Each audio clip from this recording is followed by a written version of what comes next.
Welcome to the show, folks. Tonight we're talking about Toyota and their decision to focus much more on hybrid vehicles than on EVs. Actually, if you go back 4 or 5 years, Toyota wasn't having any of this EV talk. They've been working for over 5 years on a hydrogen cell. So either having pure hydrogen vehicles or gas and hydrogen, sort of like a hybrid, but hydrogen and gas. Toyota has been avoiding the EV. The previous Toyota CEO did not believe in EVs. Now he's gone, so there was a change with the CEO. But of course, manufacturers move slowly. So if you change CEOs and a new CEO has a new vision, it takes about 5 years to actually go into to have those changes go into production and to be seen in the model lines. And really, often we're talking about plans when we're in like the original planning phase to actually having models on the road that people can buy in decent quantity. We're often talking about 10 years. And remember, the first 6 months at Toyota of any new product launch, you have very low numbers. They scale up production to ensure quality. When they're not having a scandal and getting caught for faking airbags and sending vehicles out for tests with different airbags than what they actually deliver to clients. So when they're not cheating crash tests, when they're not having emissions scandals because they're cheating the emissions test, Toyota actually does work. I know there's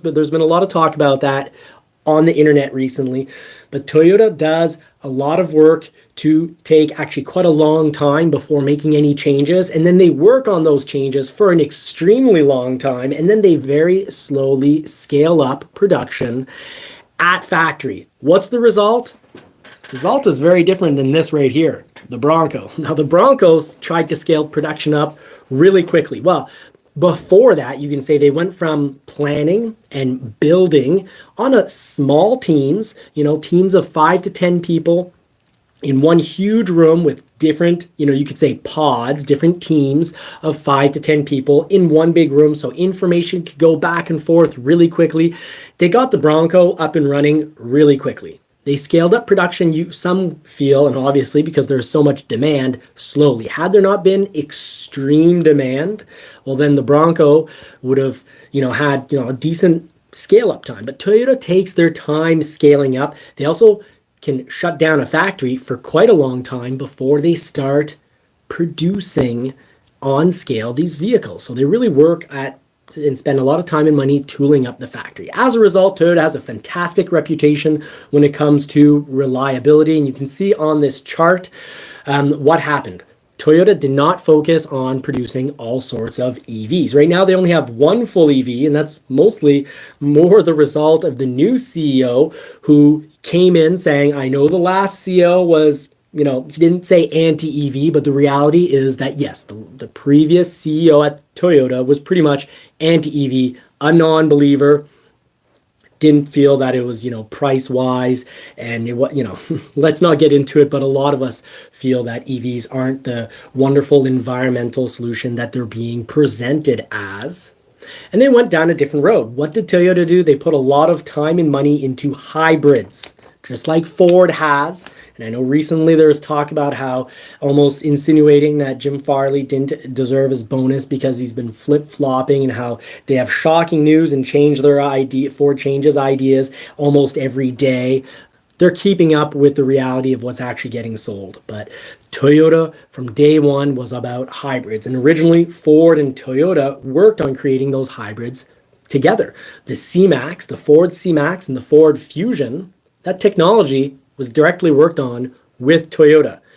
Now, when the Escape hybrids came out, 2020, 21, 22, 23, whether it's a full hybrid or Alex K, welcome to the show. Thank you for signing in. Guys, when you come into the show, in the live chat, say howdy, get a chat going amongst the members. We're covering some great information here, but don't forget, a lot of you, the viewers, are specialists and know a lot, and I just love hearing from you. Right now, let's continue putting the pedal to the metal on the Toyota story to get into the Ford story, because a lot of Ford talk tonight. If you're watching the live, if you're watching this as a mini episode, thank you so much. Now, What happened at Toyota? Well, Ford and Toyota worked together back in the early 2000s to about 2010, roughly, together to create hybrids. That's why the eCVT from Ford is very, very similar to the eCVT at Toyota. A Prius transmission looks a whole lot like a Ford Maverick transmission and an Escape transmission. It's a fantastic setup. Ford, Toyota worked together, but when Ford wanted to put in, I remember this was back around 2012, Ford wanted to put $8 billion into the EV project, hybrids and EVs, what we call electrification. What happened? Douglas Blair, thank you for joining. Rev Nation, thank you so much. JB, booyah, right back at you, my friend. And a shout out to all who are watching live and Prost. What happened? I'll tell you what happened. Ford said, Toyota, let's do 8 billion. This is what the hybrid and electrification project needs. And Toyota said, no, we're not doing 4 billion. So 4 billion from Toyota, 4 billion from Ford. And that's when Ford lost their partner. Just like how they're partnering with VW right now. That's how Ford lost their partner. This is insider information, folks. So it might be hard to find on the internet, but this is insider information. I've been at Ford for quite a long time, and I remember the whole process of this going down back then. So what happened? Toyota went towards not wanting to spend money on electrification, spending money on hydrogen starting somewhere around the 2012 or after period, a little after. So they continued to work on hybrid, but wanted to spend that extra money on hydrogen, not on EVs. It looks like they're right, because look what's happened. BYD from China, hopefully I'm not getting those letters mixed up. I've had a lot of steak. It's good for the brain, but I can still get mixed up. But BYD sales down 43%. We know, and it was made really clear on Twitter, because when Elon Musk was criticized for having Tesla sales go down, and it is a tough situation because, well, Elon Musk has his opinions and he shares them, and he doesn't share his opinion that often. What could be called more of could be considered a political opinion. He doesn't share it very often. But what happens is that the media jumps on that and just focuses on what he says that isn't very left-leaning. Like recently, he said in the past he always voted left, and now he absolutely feels if there isn't a red wave, that essentially America is doomed, America is done. I think was the words that he wrote. Well, that's a bit of an issue because most of Tesla sales are to people who vote with the Democrat Party. So you've got the leader of Tesla being really, the media is pushing it as, really pushing his tweets that are more, or his X's, maybe they're now instead of called tweets because it's not Twitter anymore. Do we call them X's since it's X? But anyways, they really focus in and push that. Even they'll put like a really negative news story beside his news story saying Tesla sales are down. Well, that's just the media being the media, because all electric sale vehicles are down. Toyota, folks, made the right choice. This is what is shocking. When everyone thought, and everyone was pushing, both governments and manufacturers, almost everyone was thinking EV was the future. What was Toyota doing? Making hydrogen and hybrid vehicles. And here's the list. Here's the proof. Toyota, I can zoom in on this for you. Where's Toyota? 36 days of inventory, folks. They're having trouble keeping vehicles in the yard. Why? Because people really like hybrid vehicles, whether it's a plug-in hybrid or a traditional hybrid. And what do I mean by that? Well, a traditional hybrid or an HEV is, well, a hybrid that you don't have, it's very low thought process, low effort. Hybrid, we'll say low effort. So HEV, it's the hybrid it's the electrification of a regular vehicle, but via a small battery that does not need to be plugged in. It's what I call the traditional hybrids, the ones that came out first. So these are non-plug-in vehicles. And when you let go of the accelerator, you've got the electric motor creating energy, slowing the vehicle down, creating energy. For the batteries are generally between 1 and 3 kilowatts wherever you go from manufacturer to manufacturer. An F-150 has a 1.1 kilowatt, an Escape has a 1.1 kilowatt, and Toyota, Honda, Kia, Hyundai, Chevrolet, all their hybrids, generally you'll always see you're going to have a battery that's less than 5 kilowatts. Often they're 1 or 2 kilowatts. So, picture something that's, kind of like a square block. It's sort of the equivalent of having 2 or 3 12-volt batteries in size, roughly. And yes, I know 12-volt batteries vary in sizes between, your Honda Civic 12-volt battery or your big V8 truck battery. But beyond that, just try to picture something that's about 2 feet by 2 feet and, about, 4 to 8, max 8 inches high. So they don't take up a lot of space. Anyone can handle these because there's nothing to do. Low maintenance, low trouble. So Toyota also is very successful with their plugins. Like Ford, sales for the Escapes have dramatically increased because of the hybrid.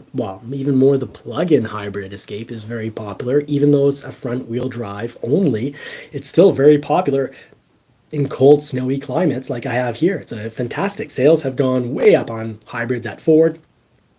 But Ford doesn't have as many as they should because they were focusing on creating all these electric vehicles. The Ford F-150 electric, the Mach-E electric, and actually had plans for many, many more vehicles that were going to be plug-in, electric. And it kind of put aside the Bronco here, plug-in plans, they get put aside when you're focusing all your battery purchasing power on making full EVs. And I've said it in episodes before, isn't it wild? And Toyota CEO talked about this as well. And it's not an exact quote from the Toyota CEO, but he did mention, and I think it was a leaked internal document, he was saying that for one EV vehicle, you could produce X numbers, so many, tens and tens of hybrid vehicles or tens of plug-in vehicles. And you think, let's do the math here. A Ford F-150 big battery,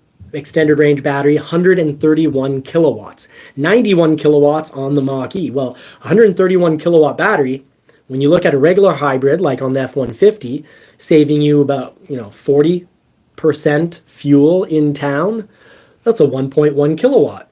You just, by making an electric F-150, what's happened?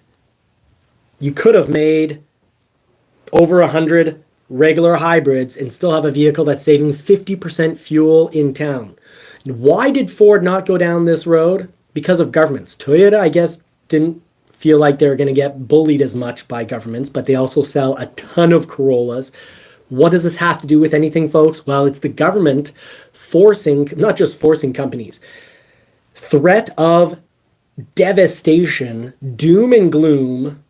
The governments were threatening to destroy and bankrupt companies if they don't come up with a 50 mile per gallon fleet average. That means all your vehicle sales combined together have to average out to 50 miles per gallon, or you owe billions of dollars in fines to the government, or you have to give billions of dollars, about half as much, but still, look at Dodge and Ram almost going out of business because they're giving billions of dollars a year to Tesla, which allows Tesla to make more money and lower the price on their electric vehicles, making it sort of this swirling of a toilet. And if you're not at the top of the electrification game, Ford's number 2, Tesla's number 1 in the Americas. But if you're Dodge, you're just swirling down that toilet because every year you get lower and lower, close to being sucked out and pushed out into the city sewer system by the government because you don't have 50 miles per gallon. So it really changes what companies want to do. Toyota sells a lot of Corollas. They sell a lot of Priuses. So I guess they figured maybe they'd wait it out, see if things change at the political level, and didn't go down the EV route. Their BZYX4, whatever the worst automobile name that I can recollect. Now, in the comments section, please let us know. Rev Nation, you're in the house. You've got a fantastic YouTube channel. You're a knowledgeable individual. And everyone, please let me know if you can think of a worse name for Toyota's electrified vehicle. What I've been getting as more localized commentary is that people are not impressed with the recharging time. People are not impressed by the range. It's not as advertised. People are pretty disappointed. But Toyota only has one electric vehicle, which I would consider a bit of a flop. And yes, CAFE laws were ridiculous, and we'll see what happens, what happens. Happy birthday. Outsider Reviews, people, check that channel out.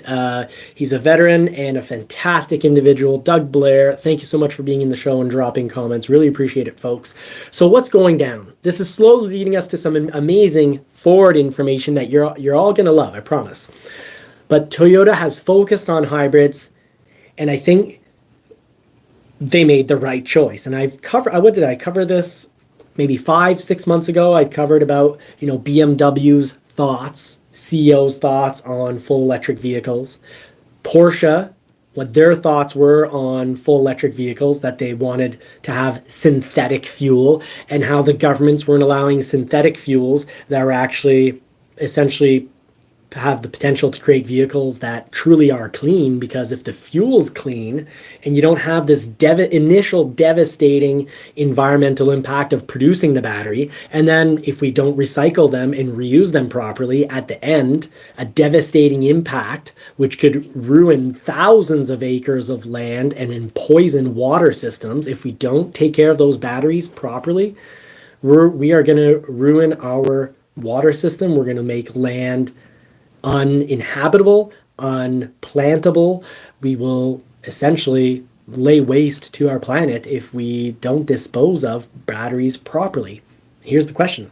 Do you think we're wise enough, smart enough, and responsible enough? Do we have self-responsibility enough to deal with those batteries? Or will CEOs do what they're paid bonuses to do? And that's find the lowest cost solution to make the greatest profit for themselves, for their businesses, and for the stockholders. Will they do what they are paid and created to do, or will they have some sort of moral superiority and say, no, I will lose my job because in ensuring that I make 20%, my profit margin at the end of the year is 20 or 30% less because I spend a fortune disposing of those batteries properly. Well, what have we done with plastic, folks? Ford's being very responsible when it comes to reusing, recycling plastic, but it's pretty darn rare. Ford, congratulations to you. Pros to Ford, pros to the people that are here. Thank you for being a subscriber, and a special thank you to the members that keep this channel on the air. So that's the Toyota story that we have for tonight. Toyota is really focusing on hybrids. So you're going to see a lot of cool stuff from Toyota. You're going to see more Toyota products become hybrid because they have no choice. You either have to have some very high volume sales in full electric to offset the lower fleet average of, getting to your 50 miles per gallon. So you either have to have, 50% of your sales being electric, and then you can have the other 50 being under 50 miles per gallon, but anywhere between 25 miles per gallon, which is still pretty good, all the way to 50 miles per gallon. But then you need some that are considered, the equivalent of being 100 mile per gallon electric vehicles, because they do an equivalency exchange. So you either have to sell a lot of electric vehicles to offset having, for example, a V8 Challenger and a V8 Charger, which have been dropped because of CAFE rules, or you go down Toyota's route and you have everything be pretty fuel efficient with only one or, let's say one fully electric model, and you hope that the criterias drop, or you hope that Porsche's new fully synthetic, fully environmentally friendly synthetic gasoline actually gets accepted instead of somehow denounced by politicians and unallowed. What is it?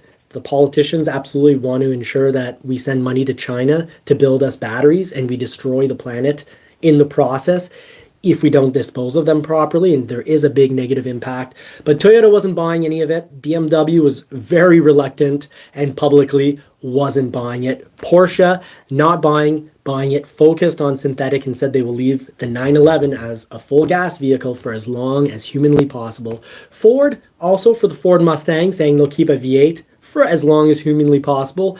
The last affordable V8 coming from Ford, the Ford Mustang, the last American V8 that exists. So congratulations to Ford, and congratulations for Toyota for sticking it through and not getting bullied.